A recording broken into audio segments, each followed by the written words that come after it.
ಓರ್ವ ಸಂಸ್ಕಾರವಂತ ಒಳ್ಳೆ ಹುಡುಗಿ ಎಷ್ಟು ತನ್ನ ಕ್ಲೀವೇಜನ್ನು ತೋರಿಸ್ತಾಳೋ ಅಷ್ಟೇ ನೀವು ನಿಮ್ಮ ಶ್ರೀಮಂತಿಕೆಯನ್ನು ತೋರಿಸಬೇಕು. ಒಂದು ವೇಳೆ ಆ ಹುಡುಗಿ ತನ್ನ ಪೂರ್ತಿ ಎದೆಯನ್ನು ತೋರಿಸಿದರೆ ಅವಳಿಗೆ ಕ್ಯಾರೆಕ್ಟರ್ಲೆಸ್ ಅಂತಾರೆ. ಅದೇ ರೀತಿ ನೀವು ನಿಮ್ಮ ಪೂರ್ತಿ ಶ್ರೀಮಂತಿಕೆಯನ್ನು ತೋರಿಸಿದರೆ ನಿಮ್ಮನ್ನು ಸ್ಕ್ಯಾಮರ್ ಅಂತಾರೆ. ಅದಕ್ಕಾಗಿ ನೀವು ಬಡವರಂತೆ ಕಾಣಿಸಿಕೊಳ್ಳಬೇಕು. ಒಂದು ವೇಳೆ ನೀವು ಶ್ರೀಮಂತರಾಗಿದ್ದರೆ ಮತ್ತು ಸಿಕ್ಕಾಪಟ್ಟೆ ಚೆನ್ನಾಗಿ ದುಡ್ಡು ಮಾಡ್ತಾಯಿದ್ರೆ ನೀವು ಕಂಪಲ್ಸರಿಯಾಗಿ ಬಡವರಂತೆ ಕಾಣಿಸಿಕೊಳ್ಳಬೇಕು. ಬಡವರಂತೆ ಕಾಣಿಸಿಕೊಳ್ಳೋದ್ರಿಂದ ಬಹಳಷ್ಟು ಲಾಭಗಳಿವೆ.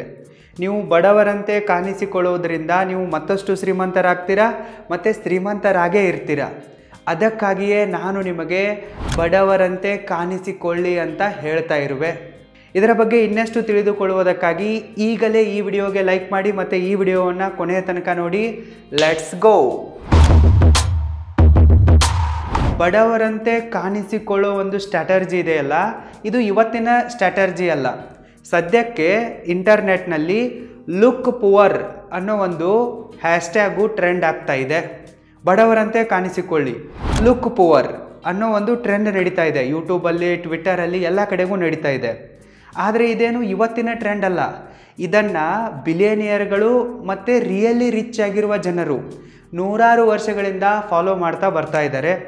ಅದಕ್ಕೇನಂತಾರಪ್ಪ ಅಂತಂದರೆ ಸ್ಟೀಲ್ತ್ ವೆಲ್ತ್ ಟ್ರಿಕ್ ಅಂತಾರೆ. ಯಾರು ಫೇಕ್ ರಿಚ್ ಇರ್ತಾರಲ್ಲ ಅವರು ಶೋ ಅಪ್ ಕೊಡ್ತಾ ಇರ್ತಾರೆ, ಬಿಲ್ಡಪ್ ಕೊಡ್ತಾ ಇರ್ತಾರೆ, ಸಾಲ ಮಾಡಿ ಶೋಕಿ ಮಾಡ್ತಾ ಇರ್ತಾರೆ. ಆದರೆ ಯಾರು ರಿಯಲ್ ರಿಚ್ ಇರ್ತಾರೋ, ಬಿಲಿಯನಿಯರ್ ಇರ್ತಾರೋ, ಅವ್ರ ಹತ್ರ ನೂರಾರು ಸಾವಿರಾರು ಕೋಟಿ ಇದ್ದರೂ ಕೂಡ ಅವರು ಶೋ ಅಪ್ ಮಾಡಲ್ಲ ಮತ್ತು ಬಿಲ್ಡಪ್ ಕೊಡಲ್ಲ. ಅವ್ರು ಏನು ಮಾಡ್ತಾರೆ, ತಮ್ಮ ಆ್ಯಕ್ಚುವಲ್ ವೆಲ್ತ್ ಎಷ್ಟಿದೆನೋ ಅದನ್ನು ಮುಚ್ಚಿಡ್ತಾರೆ, ಇಲ್ಲವೇ ಇರೋದಕ್ಕಿಂತ ಕಮ್ಮಿ ತೋರಿಸ್ತಾರೆ. ಫಾರ್ ಎಕ್ಸಾಂಪಲ್, ಅವ್ರ ಹತ್ರ $100 ಬಿಲಿಯನ್ ಇದೆ ಅಂತ ಅಂದ್ಕೊಳ್ಳಿ. ಆದರೂ ಕೂಡ ಅವರು $100 ಬಿಲಿಯನ್ ಇದೆ ಅಂಥೇಳಿ ಎಲ್ಲೂ ಕೂಡ ಬಾಯಿ ಬಿಡಲ್ಲ, ತೋರಿಸಿಕೊಳ್ಳಲ್ಲ. $100 ಬಿಲಿಯನ್ ಇದೆ ಅಂತಂದರೆ 50 ಇರ್ಬೋದು, ಗೊತ್ತಿಲ್ಲ ಅಂತಾರೆ. ಮತ್ತು ಅವರು ಕಾಸ್ಟ್ಲಿ ಕಾರ್ಗಳ ಬದಲಾಗಿ ಬೇಸಿಕ್ ಆಗಿರೋ ಸಿಂಪಲ್ ಕಾರ್ಗಳನ್ನ ತೆಗೆದುಕೊಳ್ತಾರೆ. ದೊಡ್ಡ ದೊಡ್ಡ ಬಂಗ್ಲೆಗಳಲ್ಲಿ ಇರೋ ಬದಲು ಅವರಿಗೆ ಎಷ್ಟು ಕಂಫರ್ಟೇಬಲ್ ಆಗಿರೋ ಮನೆ ಬೇಕೋ ಅಷ್ಟರಲ್ಲೇ ಇರ್ತಾರೆ. ಕಾಸ್ಟ್ಲಿ ಆಗಿರುವ ಸೂಟು, ಬೂಟು, ಕೋಟುಗಳನ್ನು ಧರಿಸಿಬಿಟ್ಟು ಬಿಲ್ಡಪ್ಪು, ಚಮಕ್ ಕೊಡೋ ಬದಲು ಸಿಂಪಲ್ ಆಗಿರುವ ಪ್ಯಾಂಟು ಮತ್ತು ಟಿ ಶರ್ಟ್ಗಳನ್ನು ಧರಿಸ್ತಾರೆ. ಈ ರೀತಿ ರಿಯಲ್ ಆಗಿ ರಿಚ್ ಆಗಿರುವವರು ಮತ್ತು ಬಿಲಿಯನಿಯರ್ಗಳು ತಮ್ಮ ಅಸಲಿ ಶ್ರೀಮಂತಿಕೆಯನ್ನು ಮುಚ್ಚಿಡ್ತಾರೆ. ಅಂದರೆ ಇಂಡೈರೆಕ್ಟಾಗಿ ಬಡವರಂತೆ ಕಾಣಿಸಿಕೊಳ್ಳೋಕೆ ಟ್ರೈ ಮಾಡ್ತಾರೆ. ಇದಕ್ಕೇ ನಾವು ಸ್ಟೀಲ್ತ್ ವೆಲ್ತ್ ಟ್ರಿಕ್ ಅಂತ ಕರಿತೀವಿ. ಸೊ ಈ ಟ್ರಿಕ್ಕನ್ನು ನೀವು ಕೂಡ ಫಾಲೋ ಮಾಡಿದರೆ ನೀವು ಕೂಡ ಬೇಗನೆ ಶ್ರೀಮಂತರಾಗ್ತೀರಾ ಮತ್ತು ಶ್ರೀಮಂತರಾಗೇ ಉಳಿತೀರಾ. ಇದೇ ಒಂದು ಟ್ರಿಕ್ಕನ್ನು ಬಿಲಿಯನಿಯರ್ಗಳು ಕೂಡ ಫಾಲೋ ಮಾಡ್ತಾ ಇದ್ದಾರೆ. ಉದಾಹರಣೆಗಾಗಿ ಹೇಳಬೇಕಂತಂದರೆ ವಾರನ್ ಬಫೆಟ್ ಅವರನ್ನು ನೋಡಿ.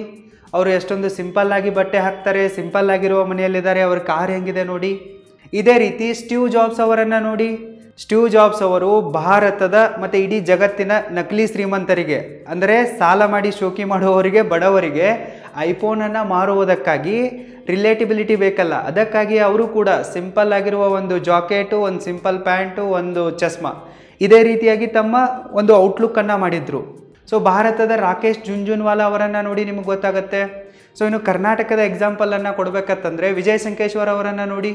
ಸೊ ಇವರೆಲ್ಲರೂ ಯಾವ ಒಂದು ಸ್ಟ್ರಾಟರ್ಜಿ ಫಾಲೋ ಮಾಡ್ತಾ ಇದ್ದಾರಪ್ಪ ಅಂತಂದರೆ ಸ್ಟೀಲ್ತ್ ವೆಲ್ತ್ ಅನ್ನೋ ಒಂದು ಸ್ಟ್ರಾಟರ್ಜಿಯನ್ನು ಫಾಲೋ ಮಾಡ್ತಾ ಇದ್ದಾರೆ. ಸೊ ನೀವು ಕೂಡ ಇದನ್ನು ಫಾಲೋ ಮಾಡಿದರೆ ನೀವು ಕೂಡ ಅತ್ಯಂತ ಶ್ರೀಮಂತರಾಗ್ತೀರಾ ಮತ್ತು ಶ್ರೀಮಂತರಾಗೆ ಉಳಿತೀರಾ. ಬಡವರಂತೆ ಕಾಣಿಸಿಕೊಳ್ಳೋದ್ರಿಂದ ಬಹಳಷ್ಟು ಲಾಭಗಳಿವೆ. ಅವು ಇಂತಿವೆ. ಬೆನಿಫಿಟ್ ನಂಬರ್ 1, ನೀವು ಬಡವರಂತೆ ಕಾಣಿಸಿಕೊಳ್ಳುವುದರಿಂದ ನಿಮಗಿದು ಹಣವನ್ನು ಸೇವ್ ಮಾಡೋಕ್ಕೆ ಹೆಲ್ಪ್ ಮಾಡುತ್ತೆ. ನಿಮಗೆ ನಿಮ್ಮ ವಾಂಟ್ಸ್ಗಳು ಮತ್ತು ನೀಡ್ಸ್ಗಳು ಗೊತ್ತಿರಬೇಕು. ಫಸ್ಟು ನಿಮ್ಮ ಬೇಸಿಕ್ ನೀಡ್ಸ್ಗಳ ಮೇಲೆ ನೀವು ನಿಮ್ಮ ದುಡ್ಡನ್ನು ಖರ್ಚು ಮಾಡಬೇಕು. ಅದಾದ ನಂತರ ಸ್ವಲ್ಪ ಸೇವಿಂಗ್ ಮಾಡಬೇಕು. ಎಮರ್ಜೆನ್ಸಿ ಕೆಲಸಕ್ಕಾಗಿ ಸೇವ್ ಮಾಡಬೇಕು, ಇನ್ವೆಸ್ಟ್ಮೆಂಟ್ಗಾಗಿ ಸೇವ್ ಮಾಡಬೇಕು, ಅಸೆಟ್ಗಳನ್ನು ಬೈ ಮಾಡುವುದಕ್ಕಾಗಿ ಸೇವ್ ಮಾಡಬೇಕು. ಸೊ ನೀವು ಯಾವಾಗ ಬಡವರಂತೆ ಕಾಣಿಸಿಕೊಳ್ತೀರಲ್ಲ ಆವಾಗ ನೀವು ಜಾಸ್ತಿ ಹಣವನ್ನು ಸೇವ್ ಮಾಡ್ತಾ ಹೋಗ್ತೀರಾ. ಸೊ ಹೀಗಾಗಿ ನೀವು ಬೇಗನೆ ಶ್ರೀಮಂತರಾಗ್ತೀರಾ ಮತ್ತು ಶ್ರೀಮಂತರಾಗೇ ಉಳಿತೀರಾ. ನಿಮ್ಮ ಹತ್ರ ಒಂದು ಸ್ಟೇಬಲ್ ದುಡ್ಡಿರುತ್ತೆ ಮತ್ತು ನಿಮ್ಮ ಕರಿಯರ್ ಕೂಡ ಸ್ಟೇಬಲ್ ಆಗಿರುತ್ತೆ. ನಿಮಗೊಂದು ಸಣ್ಣ ಎಕ್ಸಾಂಪಲನ್ನು ಕೊಡುವೆ. ಸೊ ನನ್ನ ಗೆಳೆಯನೊಬ್ಬ ಇದ್ದ. ಸೊ ನಾನು ನನ್ನ ಬಿಸ್ನೆಸ್ಸನ್ನು ಶುರು ಮಾಡಿದಾಗ ಆವಾಗ ನನಗೆ ಕಾರ್ನ ಅವಶ್ಯಕತೆ ಇತ್ತು. ನಾನು ಸೆಕೆಂಡ್ ಹ್ಯಾಂಡ್ ಸ್ವಿಫ್ಟ್ ಕಾರನ್ನು ತೆಗೆದುಕೊಂಡೆ. ಅದೇ ಟೈಮಲ್ಲಿ ನನ್ನ ಗೆಳೆಯನೊಬ್ಬ ಅಂದರೆ ಕ್ಲಾಸ್ಮೇಟ್ ಒಬ್ಬ ಹೊಸ ಒಂದು 20 ಲಕ್ಷದ ಕಾರನ್ನು ತೆಗೆದುಕೊಂಡು ಬಂದುಬಿಟ್ಟ. ಸೊ ನಾನು ಬಾಡಿಗೆ ಮನೆಯಲ್ಲಿದ್ದೆ, ಆದರೆ ಆತ ಫ್ಲ್ಯಾಟ್ ಖರೀದಿ ಮಾಡಿದ ಲೋನ್ ಮೇಲೆ. ಸೊ ನಾನಿನ್ನೂ ಬ್ಯಾಚುಲರ್ ಆಗೇ ಇರುವೆ, ನನ್ನ ಗೋಲ್ಸ್ಗಳ ಮೇಲೆ ಮತ್ತು ಸ್ಟಾರ್ಟಪ್ನ ಮೇಲೆ ಫೋಕಸ್ಡ್ ಆಗಿರುವೆ. ಆದರೆ ಆತ 2 ವರ್ಷದ ಹಿಂದೆ ಕಾಂಪಿಟೇಷನ್ಗೆ ಬಿದ್ದು ಹೊರತರ ಮದುವೆ ಆದ. ಸೊ ಇಲ್ಲಿ ಏನಾಯ್ತಪ್ಪ ಅಂತಂದರೆ, ಅವನು ರಿಯಲ್ ಶ್ರೀಮಂತನಾಗೋದ್ರ ಮೇಲೆ ಫೋಕಸ್ ಮಾಡ್ತಾ ಇರಲಿಲ್ಲ, ನಕಲಿ ಶ್ರೀಮಂತನಾಗೋದ್ರ ಮೇಲೆ ಫೋಕಸ್ ಮಾಡ್ತಾ ಇದ್ದ. ಸೊ ಯಾವನೋ ಕಾರ್ ತಂದ, ಇವನು ಕಾರ್ ತಂದ, ಯಾವನೋ ಫ್ಲ್ಯಾಟ್ ತೆಗೆದುಕೊಂಡ, ಇವನು ಫ್ಲ್ಯಾಟ್ ತಗೊಂಡ, ಯಾವನೋ ಮದುವೆ ಆದ, ಇವನು ಮದುವೆ ಆದ. ಸೊ ಅವನಲ್ಲಿ ಫೈನಾನ್ಷಿಯಲ್ ಡಿಸಿಪ್ಲಿನನ್ನು ಮೇಂಟೈನ್ ಮಾಡ್ತಾ ಇರಲಿಲ್ಲ, ನಿಜವಾಗಿಯೂ ಶ್ರೀಮಂತರಾಗೋಕ್ಕೆ ಎಫರ್ಟೇ ಇರಲಿಲ್ಲ. ಸೊ ಈಗೇನಾಗಿದೆಪ್ಪ ಅಂತಂದರೆ, ಅವನ ಪಾಡು ಅವ್ನ ಜಾಬ್ ಹೋಗಿಬಿಟ್ಟಿದೆ, ಒಂದು ದೊಡ್ಡ MNC ಕಂಪ್ನಿಯಲ್ಲಿದ್ದ. ಸೊ ಜಾಬ್ ಹೋಗಿರೋದ್ರಿಂದ ಎಲ್ಲ EMI ಕಟ್ಟೋಕ್ಕೆ ದುಡ್ಡು ಬೇಕಲ್ಲ. ಸೊ ಇಲ್ಲ, ಈಗ ಬ್ಯಾಂಕ್ರಪ್ಟ್ ಆಗಿದ್ದಾನೆ. ಸೊ ಏನು ಫ್ಲ್ಯಾಟ್ ಇತ್ತು, ಏನು ಕಾರ್ ಇತ್ತು, ಬ್ಯಾಂಕ್ನವ್ರು ಹೇಳ್ಕೊಂಡು ಹೋಗಿದ್ದಾರೆ. ಇನ್ನು ಹೆಂಡತಿ ಟಾಟಾ ಬಾಯ್ ಬಾಯ್ ಹೇಳಿ ಹೋಗಿದ್ದಾಳೆ, ಡೈವರ್ಸಿಗೆ ಅಪ್ಲೈ ಮಾಡಿದ್ದಾಳೆ. ಸೊ ಈ ರೀತಿ ನಿಮ್ಮ ಪರಿಸ್ಥಿತಿ ಕೂಡ ಆಗುತ್ತೆ. ಅದಕ್ಕಾಗಿ ನೀವು ಲುಕ್ ಪುವರ್ ಸ್ಟ್ರಾಟರ್ಜಿಯನ್ನು, ಅಂದರೆ ಬಡವರಂತೆ ಕಾಣಿಸಿಕೊಳ್ಳುವ ಸ್ಟ್ರಾಟರ್ಜಿಯನ್ನು ಫಾಲೋ ಮಾಡಬೇಕು. ಜಾಸ್ತಿ ಹಣವನ್ನು ಸೇವ್ ಮಾಡಿಬಿಟ್ಟು ನೀವು ರಿಯಲ್ ಶ್ರೀಮಂತರಾಗೋಕ್ಕೆ ಟ್ರೈ ಮಾಡಬೇಕು. ಸೊ ಈ ಸ್ಟ್ರಾಟರ್ಜಿ ನಿಮಗೆ ಜಾಸ್ತಿ ಹಣವನ್ನು ಸೇವ್ ಮಾಡುವುದಕ್ಕೆ ಹೆಲ್ಪ್ ಮಾಡುತ್ತೆ. ಒಂದು ವೇಳೆ ನೀವು ಮೊಬೈಲ್ ವಿಡಿಯೋ ಎಡಿಟಿಂಗನ್ನು, ಪ್ರೊಫೆಷ್ನಲ್ ವಿಡಿಯೋ ಎಡಿಟಿಂಗನ್ನು, ಯೂಟ್ಯೂಬ್ ಚಾನಲ್ ಕ್ರಿಯೇಷನ್ ಆ್ಯಂಡ್ ಮ್ಯಾನೇಜ್ಮೆಂಟನ್ನು ಕಲಿಯುವ ಆಸೆಯನ್ನು ಹೊಂದಿದ್ದರೆ ನೀವು www.roaringfilmschool.comಗೆ ವಿಸಿಟ್ ಮಾಡಿ ಕಲಿಯಬಹುದು. ಇಲ್ಲವೇ ಲಿಂಕ್ ಈ ವಿಡಿಯೋದ ಡಿಸ್ಕ್ರಿಪ್ಷನ್ ಬಾಕ್ಸಲ್ಲಿದೆ, ಚೆಕ್ಔಟ್ ಮಾಡಿ. Benefit number 2, no social media pressure. ಸದ್ಯಕ್ಕೆ ಜನ ಸೋಷಿಯಲ್ ಮೀಡಿಯಾ ಪ್ರೆಷರ್ನಿಂದ ಒದ್ದಾಡ್ತಾ ಇದ್ದಾರೆ. ಬೇರೆಯವರ ವಾಟ್ಸಪ್ ಸ್ಟೇಟಸ್ನಲ್ಲಿ ಅವರೆಲ್ಲಾದರೂ ಫಾರಿನ್ ಟೂರ್ಗೆ ಹೋಗಿದ್ರೆ ಇವರು ಹೋಗ್ತಾರೆ, ಇವರು ಫೋಟೋಗಳನ್ನು, ರೀಲ್ಸ್ಗಳನ್ನು ಮಾಡಿ ಸ್ಟೇಟಸ್ನಲ್ಲಿ ಇಡ್ತಾರೆ. ಯೂಟ್ಯೂಬಲ್ಲಿ ಹಾಕಿದರೆ ಅಟ್ಲೀಸ್ಟ್ ದುಡ್ಡಾದರೂ ಬರುತ್ತೆ ಮಾರಾಯ, ಆದರೆ ಸ್ಟೇಟಸಲ್ಲಿ ಹಾಕಿದರೆ ಏನು ಬದನೆಕಾಯಿ ಬರುತ್ತೆ? ಬರೀ ಇವರು ಬೇರೆಯವರ ಹೊಟ್ಟೆ ಉರಿಸುವುದಕ್ಕಾಗಿ, ನಾವು ನಿಮಗಿಂತ ಮೇಲೆ ಇದ್ದೀವಿ ಅಂತ ತೋರಿಸಿಕೊಳ್ಳುವುದಕ್ಕಾಗಿ ಈ ಸ್ಟೇಟಸ್ ಗೇಮ್ಗಳನ್ನು ಆಡ್ತಾ ಇದ್ದಾರೆ ಸೋಷಿಯಲ್ ಮೀಡಿಯಾಗಳಲ್ಲಿ ಮತ್ತು ವಾಟ್ಸಪ್ಪಲ್ಲಿ. ಸೊ ಜನ ಇದನ್ನು ನೋಡಿಬಿಟ್ಟು, ಅವ್ರ ಕಾರ್ ತಂದರೆ ನಮ್ಮ ಹತ್ರ ಕಾರಿಲ್ಲ, ಅವ್ರ ಮದುವೆ ಆದರೆ ನನಗಿನ್ನೂ ಮದುವೆ ಆಗಿಲ್ಲ, ಅವ್ರಿಗೆ ಮಕ್ಕಳಾದರೆ ನನಗಿನ್ನೂ ಮಕ್ಕಳಾಗಿಲ್ಲ. ಸೊ ಅವ್ರೇನಾದರೂ ಫ್ರಿಜ್ ತಂದರೆ, ವಾಷಿಂಗ್ ಮೆಷಿನ್ ತಂದರೆ, TV ತಂದರೆ, ಏನೇ ತರಲಿ ಅವರು. ಸೊ ಇವರು ಹಾಗೆ ಟೂರಿಗೆ ಹೋದರೆ ಅದು ಹೊಟ್ಟೆವರಿ. ಸೊ ಈ ರೀತಿ ಏನಾಗ್ತಾ ಇದೆ, ಒಂದು ಸೋಷಿಯಲ್ ಮೀಡಿಯಾದ ಮೂಲಕ ಒಂದು ಪ್ರೆಷರ್ ಕ್ರಿಯೇಟ್ ಆಗ್ತಾ ಇದೆ. ಯಾರೋ ಒಬ್ಬರು ಯೂಟ್ಯೂಬ್ನಲ್ಲಿ ನನಗೆ ಅದು ಅವಾರ್ಡ್ ಬಂತು ಅಂತೇಳಿ ಹಾಕ್ತಾರೆ, ಮಿಕ್ಕ ಎಲ್ಲ ಯೂಟ್ಯೂಬರ್ಗಳು ಉರ್ಕೊಳ್ಳೋಕೆ ಸ್ಟಾರ್ಟ್ ಮಾಡ್ತಾರೆ, ಅವ್ನು ಬಂತು ನನಗೆ ಬರಲಿಲ್ಲ. ಯಾರೋ ಒಬ್ಬರು ಕಾರ್ ತೆಗೆದುಕೊಂಡೆ ಅಂತೇಳಿ ಸೋಷಿಯಲ್ ಮೀಡಿಯಾದಲ್ಲಿ ಹಾಕ್ತಾರೆ, ಇವರೆಲ್ಲ ಹೊಟ್ಟೆ ಹೊರ್ಕೊಳ್ಳೋಕೆ ಸ್ಟಾರ್ಟ್ ಮಾಡ್ತಾರೆ. ಸೊ ಈ ರೀತಿಯಾದ ಒಂದು ಪ್ರೆಷರ್ನಲ್ಲಿ ಜನ ಬದುಕ್ತಾ ಇದ್ದಾರೆ. ಯಾಕಿದು? ಸೊ ನಾವು ಕೂಡ ಶ್ರೀಮಂತರಂತೆ ಕಾಣಿಸಿಕೊಳ್ಬೇಕು. ನೀವು ಬಡವರಾಗಬೇಕಾಗಿಲ್ಲ, ನೀವು ಶ್ರೀಮಂತರೇ ಆಗಬೇಕು. ಆದರೆ ನೀವು ಬಡವರಂತೆ ಕಾಣಿಸಿಕೊಳ್ಬೇಕು. ಅಂದರೆ ನೀವಿಲ್ಲಿ ಈ ಸೋಷಿಯಲ್ ಮೀಡಿಯಾದ ಕಾಂಪಿಟೇಷನ್ದಿಂದ, ಬೇರೆಯವರಿಗೊಂದಿಗೆ ಮಾಡಿಕೊಳ್ಳುವ ಕಂಪ್ಯಾರಿಸನ್ನಿಂದ ಹೊರಬರಬೇಕು. ಮತ್ತು ಸಿಂಪಲ್ಲಾಗಿ ಬದುಕನ್ನು ಸ್ಟಾರ್ಟ್ ಮಾಡಿದರೆ ಸ್ಟಾರ್ಟಿಂಗ್ ಡೇಸ್ಗಳಲ್ಲಿ ಸೊ ನೀವು ಶ್ರೀಮಂತರಾಗ್ತೀರ. ಅದನ್ನು ಬಿಟ್ಟು ನೀವು ಕೂಡ ಬಿಲ್ಡಪ್ಪು, ಶೋಕಿ ಅಂತ ಹೋದರೆ ಬಡವರಾಗ್ತೀರ. ಸೊ ಇದು 2ನೇ ಬೆನಿಫಿಟ್ ಆಯಿತು. Benefit number 3, you will get genuine relationship. ನೀವು ಯಾವಾಗ ಬಡವರಂತೆ ಕಾಣಿಸಿಕೊಳ್ತೀರೋ, ರಿಯಾಲಿಟಿಯಲ್ಲಿ ಬದುಕ್ತಿರೋ, ಆವಾಗ ನಿಮಗೆ ನಿಜವಾಗಿರುವ ರಿಲೇಷನ್ಶಿಪ್ಗಳು ಸಿಗ್ತವೆ. ಅದು ಸ್ನೇಹ ಆಗಿರಬಹುದು, ಪ್ರೀತಿ ಆಗಿರಬಹುದು, ಮದುವೆ ಆಗಿರಬಹುದು, ಏನೇ ಆಗಿರಬಹುದು.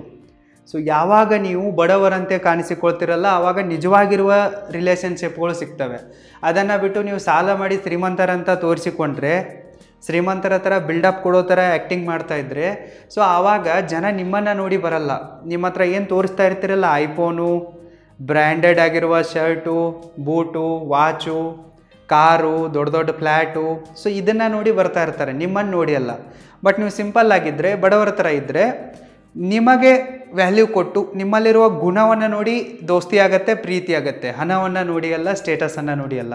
ಫಾರ್ ಎಕ್ಸಾಂಪಲ್ ಆಗಿ ಹೇಳಬೇಕಂತಂದರೆ 2018ರಲ್ಲಿ ನಾನು ನನ್ನ ಸ್ಟಾರ್ಟಪ್ಪನ್ನು ಶುರು ಮಾಡಿದ್ದೆ. ಸೊ ನಾನು ನಮ್ಮ ಮನೆಯಿಂದಲೇ ಸಿಂಪಲ್ ಆಗಿರುವ ವೇದಲ್ಲಿಯೇ ಶುರು ಮಾಡಿದ್ದೆ ಇದನ್ನು, ನಮ್ಮ ರೋರಿಂಗ್ ಕ್ರಿಯೇಷನ್ಸ್ ಪ್ರೈವೇಟ್ ಲಿಮಿಟೆಡ್ ಸ್ಟಾರ್ಟಪ್ಪನ್ನು. ಸೊ 1-2 ವರ್ಷ ಆದ ತಕ್ಷಣ ನನ್ನ ಫ್ರೆಂಡ್ ಡಾಕ್ಟರ್ ಪ್ರಿಯಾಂಕಾ, ಅವಳ MBBS ಕಂಪ್ಲೀಟ್ ಮಾಡಿ ಅವಳು ಒಂದು ಕಡೆ ಹಾಸ್ಪಿಟಲ್ ಇಟ್ಟಿದ್ಲು. ಸೊ ಇಟ್ಟ ತಕ್ಷಣ ಕಾಲ್ ಮಾಡಿದ್ಲು. ಸೊ ಕೇಳಿದ್ಲು, ಏನು ಮಾಡ್ತಾ ಇದೆಯಾ? ನಾನು ಇರೋ ಥರ ಹೇಳಿದೆ, ಒಂದು ಸ್ಟಾರ್ಟಪ್ ಇದೆ, ಈ ಥರ ಫಿಲ್ಮ್ ಎಡಿಟೆಕ್ ಇದೆ, ಸೊ ಮಾಡ್ತಾ ಇದ್ದೀವಿ, ಇಷ್ಟು ಬಜೆಟ್ ಇದೆ, ಸ್ಟ್ರಗಲ್ ಇದೆ. ಸೊ ಅವಳು ಅಂತಂದ್ಲು, ನಾನು MBBS ಗೋಲ್ಡ್ ಮೆಡಲ್ ಆಗಿದ್ದರೂ ಕೂಡ ಹಾಸ್ಪಿಟಲ್ ಇಡೋಕ್ಕೆ ದುಡ್ಡಿಲ್ಲ, ಎಷ್ಟರಲ್ಲಿದೆನೋ ಅಷ್ಟರಲ್ಲೇ ಮಾಡ್ತಾಯಿದ್ದೀನಿ. ಸೊ ನಾವಿಬ್ಬರು ಒಂದೇ ಸಿಟಿಗೆ ಬಂದರೆ ಸೊ ಏನಾದರೂ ಮಾಡ್ಬೋದು, ಅಂದರೆ ಶೇರಿಂಗಲ್ಲಿ ಆಫೀಸ್ ತೊಗೋಬೋದು. ಒಂದು ಕಡೆ ನೀನು ಅಪ್ಪರ್ ಫ್ಲೋರ್ ಆಫೀಸ್ ಮಾಡ್ಕೋ, ಸ್ಟುಡಿಯೋ ಮಾಡ್ಕೋ, ಗ್ರೌಂಡ್ ಫ್ಲೋರು ಸೆಕೆಂಡ್ ಫ್ಲೋರು ನಾನು ನನ್ನ ಹಾಸ್ಪಿಟಲ್ ಮಾಡ್ಕೊತೀನಿ. ಸೊ 2 in 1 ಆಗುತ್ತೆ. ಸೊ ನಾವು ಇಬ್ಬರು ಇಲ್ಲಿ ಇರೋ ರಿಯಾಲಿಟಿಯನ್ನು ಹೇಳಿದ್ವಿ, ಬಿಲ್ಡಪ್ ಕೊಡಲಿಲ್ಲ, ಬಡವರಂತೆ ಕಾಣಿಸಿಕೊಂಡ್ವಿ. ಸೊ ಅವಳು ಕೂಡ ನನ್ನೊಂದಿಗೆ ದೋಸ್ತಿ ಮತ್ತಷ್ಟು ಸ್ಟ್ರಾಂಗ್ ಆಗ್ತಾ ಹೋಯಿತು. ಸೊ ಇವತ್ತು ನಾವು business ಪಾರ್ಟ್ನರ್ಸ್ಗಳಾಗಿದ್ವಿ.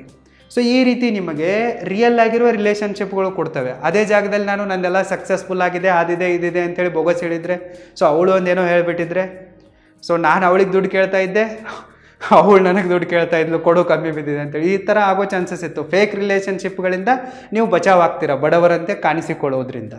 Number 4, avoid uncomfortable situations. ನೀವು ಬಡವರಂತೆ ಕಾಣಿಸಿಕೊಳ್ಳುವುದರಿಂದ ಅನ್ಕಂಫರ್ಟೇಬಲ್ ಸಿಚುವೇಶನ್ಸ್ಗಳಿಂದ ನೀವು ಈಸಿಲಿ ಎಸ್ಕೇಪ್ ಆಗಬಹುದು.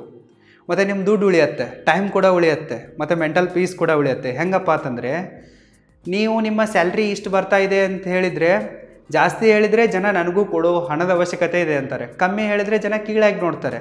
ಆದರೆ ನೀವು ಏನೇ ಕೇಳಿದ್ರು ಡಿಸೆಂಟ್ ಆಗಿದೆ, ಎಷ್ಟು ಗಳಿಸ್ತೀರಿ, ಡಿಸೆಂಟ್ ನಡೆಯುತ್ತೆ, ಜೀವನ ನಡೆಯುತ್ತೆ ಅನ್ನೋದು ಸ್ಮೈಲ್ ಮಾಡೋದು ಬಿಟ್ಬಿಡೋದು. ಆ್ಯಕ್ಚುಯಲ್ ಇನ್ಕಮ್ ಯಾರಿಗೂ ಹೇಳೋದೇ ಇಲ್ಲ. ನೀವು ಜಾಸ್ತಿ ಹೇಳಿದರೆ ಜನ ದುಡ್ಡು ಕೊಡು ಅಂತಾರೆ. ಯಾವಾಗ ಜನರಿಗೆ ಗೊತ್ತಾಗತ್ತಲ್ಲ ನಿಮ್ಮ ಹತ್ರ ಜಾಸ್ತಿ ದುಡ್ಡಿದೆ, ನೀವು ಜಾಸ್ತಿ ದುಡಿತಾ ಇದ್ದೀರಾ, ನಿಮ್ಮ ಹತ್ರ ಸಿಕ್ಕಾಪಟ್ಟೆ ಸಂಪತ್ತಿದೆ, ಕಾರ್ ಇದೆ, ದೊಡ್ಡ ದೊಡ್ಡ ಮನೆ ಇದೆ, ನಿಮ್ಮ ಬಿಲ್ಡಿಂಗ್ಗಳು ಖಾಲಿ ಬಿದ್ದಿವೆ ಅಂತೇಳಿ ಜನ ಫೈನಾನ್ಷಿಯಲ್ ಫೇವರ್ಗಳನ್ನು ಕೇಳೋಕ್ಕೆ ಸ್ಟಾರ್ಟ್ ಮಾಡ್ತಾರೆ. ನಿಮ್ಮ ಹತ್ರ ಜಾಸ್ತಿ ದುಡ್ಡು ಬಿದ್ದಿದೆ ಅಂತಂದರೆ, ನನಗೂ ಕೊಡು, ಒಂದು 5 ಲಕ್ಷ ಕೊಡು, ಆಮೇಲೆ ಕೊಡ್ತೀನಿ ಅಂತಾರೆ. ಕೊಟ್ರಿ ಅಂತಂದರೆ ಮುಗೀತದು, ವಾಪಸ್ ಬರೋದೇ ಇಲ್ಲ. ನೀವು ಫ್ರೆಂಡ್ಸ್ಗಳಿಗೆ, ರಿಲೇಟಿವ್ಸ್ಗಳಿಗೆ ದುಡ್ಡು ಕೊಟ್ರಿಪ್ಪ ಅಂತಂದರೆ ಅವರು ಟೈಮಿಗೆ ವಾಪಸ್ ಕೊಡೋದಿಲ್ಲ, ಇಲ್ಲವೇ ಕೊಡೋದೇ ಇಲ್ಲ. ಸೊ ಅಲ್ಲಿ ಏನಾಗುತ್ತೆ, ಸಂಬಂಧಗಳು ಕೆಡ್ತವೆ. ಅದ್ರ ಬದಲಿ ನೀವೇ ಲುಕ್ ಪುವರ್ ಸ್ಟ್ರಾಟರ್ಜಿಯಲ್ಲಿದ್ದರೆ ಸಿಂಪಲ್, ಯಾರೂ ನಿಮ್ಮನ್ನು ಕೇಳೋದೇ ಇಲ್ಲ. ಮತ್ತು ನಿಮ್ಮ ಹತ್ರ ಕಾರ್ ಇದೆ ಅಂತಂದರೂ ಕೊಡಿ ಅಂತಾರೆ. ಕಾಸ್ಟ್ಲಿ ಕಾರ್ ತರೋ ಅವಶ್ಯಕತೆ ಇಲ್ಲ, ನಿಮಗೆ ಹೋಗೋಕ್ಕೆ ಸೇಫ್ಟಿಯಾಗಿರುವ ಕಾರ್ ತರೋದು ಬೆಸ್ಟ್ ಆಗಿದೆ. ಶೋಕಿಗಾಗಿ ಕಾರ್ ತೆಗೆದುಕೊಳ್ಳಬೇಡಿ, ಸೇಫ್ಟಿಯಾಗಿ ಟ್ರಾವೆಲ್ ಮಾಡುವುದಕ್ಕಾಗಿ ಮಾರ್ಕೆಟ್ನಲ್ಲಿ ಯಾವ ಕಾರ್ ಬೆಸ್ಟ್ ಇದೆಯೋ ಅದನ್ನು ಖರೀದಿ ಮಾಡಿ. ಸೊ ಈ ರೀತಿ ನೀವು ಲುಕ್ ಪುವರ್ ಸ್ಟ್ರಾಟರ್ಜಿಯನ್ನು ಫಾಲೋ ಮಾಡಿದರೆ ಅನ್ಫೇವರೇಬಲ್ ಕಂಡೀಷನ್ಸ್ಗಳಿಂದ ಈಸಿಯಾಗಿ ಬಚಾವಾಗ್ಬೋದು ಮತ್ತು ನಿಮ್ಮ ಎಲ್ಲ ರಿಲೇಷನ್ಶಿಪ್ಗಳು ಕೂಡ ಸೇಫ್ ಆಗಿರ್ತವೆ. Benefit number 5, no jealousy or hatred of people. ಯಾವಾಗ ಜನರಿಗೆ ನೀವು ದುಡ್ಡು ಮಾಡ್ತಾ ಇದ್ದೀರಾ ಅನ್ನೋದು ಗೊತ್ತಾಗತ್ತಲ್ಲ, ನಿಮ್ಮ ಹತ್ರ ಶ್ರೀಮಂತಿಕೆ ಇದೆ, ನಿಮ್ಮ ಹತ್ರ ಸಂಪತ್ತಿದೆ, ಕಾರ್ ಇದೆ, ಐಫೋನ್ ಇದೆ, ಬ್ಯಾಂಕ್ ಬ್ಯಾಲೆನ್ಸ್ ಚೆನ್ನಾಗಿದೆ, 100 ಎಕರೆ ಜಮೀನಿದೆ, ಫ್ಲ್ಯಾಟ್ಗಳು, ಬಿಲ್ಡಿಂಗ್ಗಳು, 2-3 ಮನೆಗಳು ಇವೆ ಅಂತ ಗೊತ್ತಾಗುತ್ತಲ್ಲ, ಜನ ನಿಮ್ಮ ಮೇಲೆ ಹೊಟ್ಟೆ ಉರಿದುಕೊಳ್ಳೋಕ್ಕೆ ಸ್ಟಾರ್ಟ್ ಮಾಡ್ತಾರೆ ಮತ್ತು ನಿಮ್ಮನ್ನು ದ್ವೇಷಿಸೋಕ್ಕೆ ಸ್ಟಾರ್ಟ್ ಮಾಡ್ತಾರೆ. ಅವೇನು ಬಿಡು, ಏನಾದರೂ 2 ನಂಬರ್ ಮಾಡಿ ಗಳಿಸಿರ್ಬೋದು, ಈ ರೀತಿ ಅನ್ನೋಕ್ಕೆ ಸ್ಟಾರ್ಟ್ ಮಾಡ್ತಾರೆ. ಓರ್ವ ಸಂಸ್ಕಾರವಂತ ಒಳ್ಳೆ ಹುಡುಗಿ ಎಷ್ಟು ತನ್ನ ಕ್ಲಿವೇಜನ್ನು ತೋರಿಸ್ತಾಳಲ್ಲ, ಅಷ್ಟೇ ನೀವು ನಿಮ್ಮ ಶ್ರೀಮಂತಿಕೆಯನ್ನು ತೋರಿಸಬೇಕು. ಒಂದು ವೇಳೆ ಆ ಹುಡುಗಿ ತನ್ನ ಪೂರ್ತಿ ಎದೆಯನ್ನು ಬಿಚ್ಚಿಬಿಟ್ಟು ತೋರಿಸಿದರೆ ಏನಾಗುತ್ತೆ, ಅವಳಿಗೆ ಕ್ಯಾರೆಕ್ಟರ್ಲೆಸ್ ಅಂತಾರೆ. ಅದೇ ನೀವು ನಿಮ್ಮ ಪೂರ್ತಿ ಶ್ರೀಮಂತಿಕೆಯನ್ನು ತೋರಿಸಿದರೆ ನಿಮ್ಮನ್ನು ಸ್ಕ್ಯಾಮರ್ ಅಂತಾರೆ, ಜನ ಹೇಟ್ ಮಾಡೋಕ್ಕೆ ಸ್ಟಾರ್ಟ್ ಮಾಡ್ತಾರೆ. ನಾನೇನಾದರೂ ಹೇಳಿದಪ್ಪ ಅಂತಂದರೆ, ನಾನು ನನ್ನ ಸ್ಟಾರ್ಟಪ್ದಿಂದ ಪ್ರತಿದಿನಕ್ಕೆ ಇಷ್ಟು ಲಕ್ಷ ಗಳಿಸ್ತಾ ಇದ್ದೀನಿ ಅಂತ ಹೇಳಿದರೆ, ಯೂಟ್ಯೂಬ್ನಿಂದ ನನಗೆ ಇಷ್ಟು ಬರುತ್ತೆ ಅಂಥೇಳಿ ಎಲ್ಲ ಓಪನ್ ಟು ಓಪನ್ ಎಲ್ಲ ಹೇಳೋಕ್ಕೆ ಸ್ಟಾರ್ಟ್ ಮಾಡಿದರೆ ಜನ ಏನು ಮಾಡ್ತಾರೆ, 99% ಜನ ಬಡವರಿದ್ದಾರೆ, ಅವರು ಹೇಟ್ ಮಾಡೋಕ್ಕೆ ಸ್ಟಾರ್ಟ್ ಮಾಡ್ತಾರೆ, ಅವಾಯ್ಡ್ ಮಾಡೋಕ್ಕೆ ಸ್ಟಾರ್ಟ್ ಮಾಡ್ತಾರೆ ನಿಮ್ಮನ್ನು, ನಿಮ್ಮ ಬಗ್ಗೆ ಕೆಟ್ಟದಾಗಿ ಮಾತಾಡ್ತಾರೆ, ರೂಮರ್ಸ್ಗಳನ್ನ ಹಬ್ಬಿಸ್ತಾರೆ. ಸೊ ನಿಮ್ಮ ಜೊತೆಗೆ ದೋಸ್ತಿ ಮಾಡಲಿ, ಪ್ರೀತಿ ಮಾಡಲಿ, ಮದುವೆ ಆಗಲಿ, ನಿಮ್ಮನ್ನು ನೋಡಿ ಆಗಲ್ಲ, ನಿಮ್ಮ ಹತ್ರ ಇರೋದನ್ನು ನೋಡಿ ಹಾಕ್ತಾರೆ ಮತ್ತು ಒಳಗೊಳಗೆ ಸ್ಕೆಚ್ಗಳನ್ನು ಹಾಕೋಕ್ಕೆ ಸ್ಟಾರ್ಟ್ ಮಾಡ್ತಾರೆ. ಸೊ ಇದರಿಂದ ನೀವು ಬಚಾವಾಗಬೇಕಂತಂದರೆ ಬಿ ಸಿಂಪಲ್ ಆಗಿರಿ, ಹಂಬಲ್ ಆಗಿರಿ ಮತ್ತು ಬಡವರಂತೆ ಕಾಣಿಸಿಕೊಳ್ಳಿ, ಬಚಾವಾಗಿ ಹೋಗಿಬಿಡ್ತೀರಾ. ಮತ್ತು ನೀವೇನಾದರೂ ಬಿಸ್ನೆಸ್ ಮ್ಯಾನ್ ಆಗಿದ್ದೀರಾ ಅಥವಾ ಪೊಲಿಟಿಷಿಯನ್ ಆಗಿದ್ದೀರಾ, ಪಬ್ಲಿಕ್ ಫಿಗರ್ ಆಗಿದ್ದೀರಾ ಅಂತ ಅಂದ್ಕೊಳ್ಳಿ, ನೀವು ಶ್ರೀಮಂತರಿದ್ದೀರಾ ಅಂಥೇಳಿ ಗೊತ್ತಾದರೆ, ನೀವು ಪೊಲಿಟಿಷಿಯನ್ ಇದ್ದರೆ ನಿಮಗೆ ಓಟೇ ಬರೋದೇ ಇಲ್ಲ, ಹಿಂಗೇನಿದೆ ಬಿಡು, ಜನ ಎಲ್ಲ ಕೇಳಕ್ಕೆ ಸ್ಟಾರ್ಟ್ ಮಾಡ್ತಾರೆ. ಇನ್ನು ನೀವು ಬಿಸ್ನೆಸ್ ಇದೆ ಅಂತ ಅಂದ್ಕೊಳ್ಳಿ ಏನಾದರೂ, ಆವಾಗೇನಾಗುತ್ತೆ, ನೀವು ಸಿಕ್ಕಾಪಟ್ಟೆ ದುಡ್ಡು ಮಾಡ್ತಾಯಿದ್ದೀರಿ ಅಂತಂದರೆ ಕಸ್ಟಮರ್ ನಿಮ್ಮ ಹತ್ರ ಬರಲ್ಲ, ನಿಮ್ಮ ಕಸ್ಟಮರೇ ನಿಮಗೆ ನಾನು ತೊಗೊಳ್ಳೋದ್ರಿಂದ ಇವನು ಬಿಲಿಯನೇರ್ ಆಗ್ತಾ ಇದ್ದಾನೆ, ಈ ಒಂದು ಡಿಲೆಮಾದಲ್ಲಿ ಹೋಗಿಬಿಡ್ತಾರೆ. ಸೊ ಅದಕ್ಕಾಗಿ ಮುಚ್ಚಿಡಿ, ಸ್ಟೀಲ್ತ್ ವೆಲ್ತ್ ಫಾರ್ಮುಲಾ ಫಾಲೋ ಮಾಡಿ ಮತ್ತು ಬಡವರಂತೆ ಕಾಣಿಸಿಕೊಳ್ಳಿ. Benefit number 6, peace of mind and real happiness. ಯಾವಾಗ ನೀವು ಒಂದು ಸಿಂಪಲ್ ಆಗಿರುವ ಲೈಫ್ ಸ್ಟೈಲನ್ನು ಫಾಲೋ ಮಾಡಿಬಿಟ್ಟು ಟೈಮ್ ಟು ಟೈಮ್ ಹಣವನ್ನು ಜಾಸ್ತಿ ಗಳಿಸ್ತಾ ಹೋಗ್ತಾ, ಟೈಮ್ ಟು ಟೈಮ್ ಸೇವಿಂಗ್ ಮಾಡಿ, emergency fund, investment fund, asset build ಮಾಡ್ತಾ ರಿಯಲ್ ರಿಚ್ ಆಗ್ತಾ ಹೋಗ್ತಿರಲ್ಲ, ಆವಾಗ ನಿಮಗೆ ಪೀಸ್ ಆಫ್ ಮೈಂಡ್ ಇರುತ್ತೆ, ಖುಷಿಯಾಗಿರ್ತೀರ, ನೀವು ರಿಯಲಿ ಖುಷಿಯಾಗಿರ್ತೀರ. ನಿಮಗೆ ಎಂಥ ಮನೆ ಬೇಕೋ ಅಂಥ ಮನೆ ತೊಗೊತೀರ, ಯಾಕಂದರೆ ನಿಮ್ಮ ಹತ್ರ ರಿಯಲ್ ದುಡ್ಡಿದೆ, ನಿಮ್ಮ ಅಕೌಂಟಲ್ಲಿ ಇದೆ, ಸೇವಿಂಗ್ ಆಗಿರುತ್ತೆ. ನಿಮಗೇನಾದರೂ ಹೆಲ್ತ್ ಇಶ್ಯೂಸ್ ಆದರೆ ಎಮರ್ಜೆನ್ಸಿ ಫಂಡ್ ಇರುತ್ತೆ, ಇನ್ಶೂರೆನ್ಸ್ ಇರುತ್ತೆ. ಸೊ ನಿಮಗೆ ಎಂಥದ್ದೇ ಕಾರ್ ಬೇಕಂದರೆ ತೊಗೊತೀರ, ಸಿಂಪಲ್ ಆಗಿರ್ತೀರ. ಮತ್ತು ನೀವು ಇಲ್ಲಿ ಈ ಬೇರೆಯವ್ರ ಜೊತೆ ಕಾಂಪಿಟೇಷನ್ ಮಾಡೋದಿದೆ, ಸೋಷಿಯಲ್ ಮೀಡಿಯಾದಲ್ಲಿ ಸ್ಟೇಟಸ್ ಹಾಕೋಕೆ ಅದು ಬೇಕು ಇದು ಬೇಕು ಅಂತೇಳಿ ಎಲ್ಲೂ ಸಾಲ ಮಾಡಲ್ಲ. ಅನಾವಶ್ಯಕವಾಗಿರೋ ವಸ್ತುಗಳನ್ನ ಖರೀದಿ ಮಾಡೋಕ್ಕೆ ಹೋಗಲ್ಲ. ವಾರನ್ ಬಫೆಟ್ ಅವರು ಒಂದು ಒಳ್ಳೆ ಕೋಟನ್ನು ಹೇಳ್ತಾರೆ. ಅದೇನಪ್ಪ ಅಂತಂದರೆ, ನೀವು ಅನಾವಶ್ಯಕವಾಗಿರೋದನ್ನು ಖರೀದಿಸಿದರೆ ಅವಶ್ಯಕವಾಗಿರೋದನ್ನು ಮಾರಬೇಕಾಗತ್ತೆ. ಅಂದರೆ ನಿಮಗೆ ಯೂಸ್ಲೆಸ್ ಇದೆ, ಬೇಕಾಗೇ ಇಲ್ಲ ಅಂಥದ್ದನ್ನು ಖರೀದಿಸಿದರೆ ಯಾವುದು ನಿಮಗೆ ಬೇಕಾಗಿದೆಯೋ ಅದನ್ನು ಮಾರಬೇಕಾಗತ್ತೆ. ಈ ಕೆಟ್ಟ ಪರಿಸ್ಥಿತಿ ಬರುತ್ತೆ. ಸೊ ನೀವು ಮೊದಲಿನಿಂದಲೇ ಬಡವರಂತೆ ಕಾಣಿಸಿಕೊಳ್ಳುತ್ತಾ ಫೈನಾನ್ಷಿಯಲ್ ಡಿಸಿಪ್ಲಿನನ್ನು ಫಾಲೋ ಮಾಡ್ತಾ ಇದ್ದರೆ ಸೊ ನಿಮಗೆ ವರಿನೇ ಇರಲ್ಲ. ಅಸೆಟ್ ಬಿಲ್ಡ್ ಆಗಿರುತ್ತೆ, ಎಮರ್ಜೆನ್ಸಿ ಫಂಡು ಇರುತ್ತೆ, ಬ್ಯಾಂಕ್ ಬ್ಯಾಲೆನ್ಸ್ ಕೂಡ ಚೆನ್ನಾಗಿರುತ್ತೆ, ಸಂಪತ್ತು ಕೂಡ ಇರುತ್ತೆ, ಯಾವುದರ ಚಿಂತೆ ಕೂಡ ಇರಲ್ಲ. ನೀವು ಫುಲ್ಲಿ ಖುಷಿಯಾಗಿರ್ತೀರ ಮತ್ತು ಪೀಸ್ ಆಫ್ ಮೈಂಡ್ ಇರುತ್ತೆ. ಇದು ತುಂಬಾ ಮುಖ್ಯ. ಮತ್ತು ಲೋನ್ ತುಂಬಬೇಕು, EMI ಕಟ್ಟಬೇಕು, ಬ್ಯಾಂಕ್ನವ್ರು ಬರ್ತಾರೆ, ಹಂಗಾಯಿತು ಹಿಂಗಾಯಿತು ಅನ್ನೋ ಯಾವುದೇ ಟೆನ್ಷನ್ ಇಲ್ಲ. ಫುಲ್ಲಿ ಬಿಂದಾಸ್ ರಿಯಲ್ ಹ್ಯಾಪಿನೆಸ್ ಸಿಗುತ್ತೆ ನಿಮಗೆ ಲುಕ್ ಫಾರ್ವರ್ಡ್ ಸ್ಟ್ರಾಟಜಿಯನ್ನು ಫಾಲೋ ಮಾಡೋದ್ರಿಂದ. Number 7 and last, avoid evil ice. ಯಾವಾಗ ನಿಮ್ಮ ಹತ್ರ ಒಳ್ಳೊಳ್ಳೆ ಸಂಗತಿಗಳಿರ್ತಾವಲ್ಲ, ಶ್ರೀಮಂತಿಕೆ ಆಗಿರ್ಬೋದು, ದುಡ್ಡು ಇರ್ಬೋದು, ಸುಂದರವಾಗಿರುವ ಹೆಂಡತಿ ಇರ್ಬೋದು, ಒಳ್ಳೆ ಫ್ಯಾಮಿಲಿ ಇರ್ಬೋದು, ಒಳ್ಳೆ ಮನೆ ಇರ್ಬೋದು, ಕಾರ್ ಇರ್ಬೋದು, ಏನೇ ನಿಮ್ಮ ಹತ್ರ ಚೆನ್ನಾಗಿರೋದಿದ್ರೂ ಕೂಡ ಜನರ ಕೆಟ್ಟ ಕಣ್ಣುಗಳು ನಿಮ್ಮ ಮೇಲೆ ಬೀಳೋಕ್ಕೆ ಸ್ಟಾರ್ಟ್ ಆಗ್ತವೆ. ಇವಿಲ್ ಐ, ಕೆಟ್ಟ ದೃಷ್ಟಿ ಬೀಳಕ್ಕೆ ಸ್ಟಾರ್ಟ್ ಆಗಿಬಿಡುತ್ತೆ. ಜನ ಹೆಂಗೆ ಅಂತಾರಪ್ಪ ಅಂತಂದರೆ, ಅವನ ಹತ್ರ ಅದಿದೆ, ಅಷ್ಟು ದುಡ್ಡಿದೆ, ಹಂಗಿದೆ, ಅಂಥ ಕಾರಿದೆ, ಅಂಥ ಹೆಂಡ್ತಿದ್ದಾಳೆ, ಹಿಂಗಿದೆ, ನನ್ನ ಹತ್ರ ಏನೂ ಇಲ್ಲ. ಖಾಲಿ ಫಕೀರ್ ಇರ್ತಾರಲ್ಲ ಬಿಕಾರ್ ಚೋಟುಗಳು, ಸೊ ಅವರೆಲ್ಲ ನಿಮಗೆ ಕೆಟ್ಟ ಕಣ್ಣು ಹಚ್ಚೋಕ್ಕೆ ಸ್ಟಾರ್ಟ್ ಮಾಡ್ತಾರೆ. ಇಲ್ಲಿ ಅಫರ್ಮೇಷನ್ ವರ್ಕ್ ಆಗುತ್ತೆ. ಮೂಢನಂಬಿಕೆ ಬಗ್ಗೆ ನಾನು ಹೇಳ್ತಾ ಇಲ್ಲ. ಮೂಢನಂಬಿಕೆ ಇಸ್ ಮೂಢನಂಬಿಕೆ, ಅದನ್ನು ನಂಬಕ್ಕೆ ಹೋಗ್ಬಿಡಿ. ಈಗ 100 ಜನ ಬಂದುಬಿಟ್ಟು ನಿಮಗೆ ಹಂಗಿದೆ ಹಂಗಿದೆ ಹಂಗಿದೆ ಹಿಂಗಿದೆ ಅಂತೇಳಿ ನಿಮ್ಮ ತಲೆಯಲ್ಲಿ ತುಂಬಕ್ಕೆ ಸ್ಟಾರ್ಟ್ ಮಾಡಿದರೆ ಸೊ ನೀವು ಅದನ್ನೇ ನಿಜ ಅಂತ ನಂಬಕ್ಕೆ ಸ್ಟಾರ್ಟ್ ಮಾಡಿಬಿಡ್ತೀರ. ಒಂದು ಸುಳ್ಳನ್ನು 100 ಸಲ ಹೇಳಿದ್ರಿ ಅಂತ ಅಂದ್ಕೊಳ್ಳಿ, ಲಾಸ್ಟಿಗೆ ಅದೇ ನಿಜ ಅಂತೇಳಿ ಜನ ನಂಬಿಡ್ತಾರೆ. ಸೊ ಅದರ ಎಫೆಕ್ಟು ನಿಮ್ಮ ಮೇಲೆ ಆಗುತ್ತೆ, ಅಂದರೆ ಕೆಟ್ಟ ಕಣ್ಣು ನಿಮ್ಮ ಮೇಲೆ ಬೀಳುತ್ತೆ. ಮತ್ತು ಈ ಕರಪ್ಟೆಡ್ ಆಗಿರೋ ಆಫೀಸರ್ಗಳಿರ್ತಾರಲ್ಲ, ನೀವು ನಿಜವಾಗಿಯೂ ಎಷ್ಟು ಶ್ರೀಮಂತಿಕೆ ಇದೆ, ಎಷ್ಟು ಸಂಪತ್ತಿದೆ, ಎಷ್ಟು ದುಡ್ಡು ಬರ್ತಾ ಇದೆ ಅಂತೇಳಿ ಸೋಷಿಯಲ್ ಮೀಡಿಯಾದಲ್ಲಿ ಹಾಕಿದರೆ, ವಾಟ್ಸಪ್ ಸ್ಟೇಟಸಲ್ಲಿ ಹಾಕಿದರೆ, ಅದೇನಾದರೂ ಕರಪ್ಟೆಡ್ ಆಗಿರುವ ಪೊಲೀಸ್ ಆಫೀಸರ್ಗಳಿಗೆ, ಕರಪ್ಟೆಡ್ ಆಗಿರುವ ಬ್ಯಾಂಕ್ ಆಫೀಸರ್ಗಳಿಗೆ, ಕರಪ್ಟೆಡ್ ಆಗಿರುವ ಇನ್ಕಮ್ ಟ್ಯಾಕ್ಸ್ ಆಫೀಸರ್ಗಳಿಗೆ, ಈ ಮುನ್ಸಿಪಾಲ್ಟಿಯವರಿಗೆ, ನಿಮ್ಮದು ಸಿಟಿಯಲ್ಲೇ ಆಫೀಸ್ ಇರುತ್ತಲ್ಲ, ಸೊ ಅಲ್ಲೆಲ್ಲ ಚೋರುಗಳೇ ಕುಂತಿರ್ತಾರೆ. ಇಡೀ ಜಗತ್ತಿನಲ್ಲೇ ಎಲ್ಲ ದೇಶಗಳನ್ನ ಸೇರಿಸಿನೇ ಹೇಳ್ತಾ ಇರುವೆ, ಪ್ಯೂನ್ದಿಂದ ಹಿಡಿದು ಬಿಟ್ಟು PM ತನಕ ಎಲ್ಲರೂ ಕೂಡ ಖರಾಬ್ ನನ್ನ ಮಕ್ಕಳೇ ಇದ್ದಾರೆ, ಎಲ್ಲರೂ ಕಳ್ರೆ ಇದ್ದಾರೆ. ನಿಮ್ಮ ಹತ್ರ ಇರೋ ಸಂಪತ್ತನ್ನು, ಶ್ರೀಮಂತಿಕೆಯನ್ನು, ದುಡ್ಡನ್ನು ನೀವು ಓಪನ್ ಅಪ್ ಆಗಿ ಶೋ ಅಪ್ ಮಾಡೋಕ್ಕೆ ಸ್ಟಾರ್ಟ್ ಮಾಡಿದರೆ ಸೊ ಇವರೆಲ್ಲರ ಕೆಟ್ಟ ಕಣ್ಣು ನಿಮ್ಮ ಮೇಲೆ ಬೀಳುತ್ತೆ.